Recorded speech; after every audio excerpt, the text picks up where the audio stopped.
Good evening madam, আপনার অর্ডারটা কি এখন নেব? হ্যাঁ লিখুন, 200 প্লেট পনির পেসিন্দা, 200 প্লেট চিকেন কষা আর 200 প্লেট জিরা রাইস। Madam 200 plate? হ্যাঁ, এখনো শেষ হয়নি, আরও আছে। 200 প্লেট মাটন কষা, 400 প্লেট স্টিম রাইস আর 100টা তন্দুরি রুটি। ম্যাডাম আমি কি একবার মিলিয়ে নেব? আপনি সত্যি এতগুলো অর্ডার দিতে চাইছেন? হ্যাঁ, আমি এই অর্ডারটাই দিতে চাই। আপনার কি কোনো সমস্যা আছে, নাকি আপনারা খাবারের জোগান দিতে পারবেন না? না না ম্যাডাম, কোনো সমস্যা নেই। আসলে একসাথে এতগুলো অর্ডার আগে কোনো কাস্টমার দেয়নি তো, তাই একটু অবাক হচ্ছে। আপনার বাড়িতে কি কোনো অনুষ্ঠান আছে? দেখুন, আমি আপনার সব প্রশ্নের উত্তর দিতে ইচ্ছুক নই। আপনি বরং আমার খাবারগুলো তাড়াতাড়ি রেডি করুন, আমার লেট হয়ে যাচ্ছে।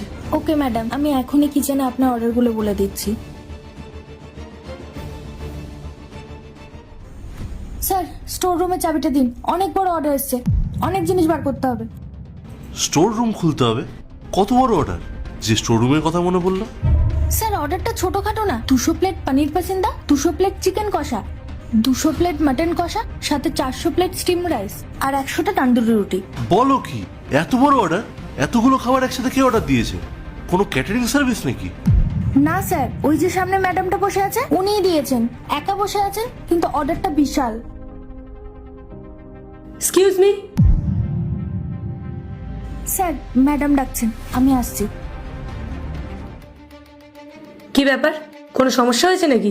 না ম্যাম, কোনো সমস্যা হয়নি। আসলে উনি আমাদের ম্যানেজার, এত বড় অর্ডার তো, তাই ওনাকে বলছিলাম সব গুছিয়ে নেওয়ার জন্য। আপনি যদি কাইন্ডলি বলতেন যে কি অকেশন, তাহলে আমরা সেই হিসেবে প্যাকিং বা সার্ভিং এর ব্যবস্থা করতাম। গরিব মানুষদের খাওয়াবো, আর কিছু? শুনে নিয়েছেন তো, এবার যান গিয়ে আমার অর্ডারটা রেডি করান। আপনাকে আর কতবার বলবো যে আমার লেট হচ্ছে? আপনি একদম চিন্তা করবেন না, আপনি আমাদের একটু সময় দিন, আমরা আপনার অর্ডারটা দ্রুত রেডি করে দিচ্ছি। Okay, thank you.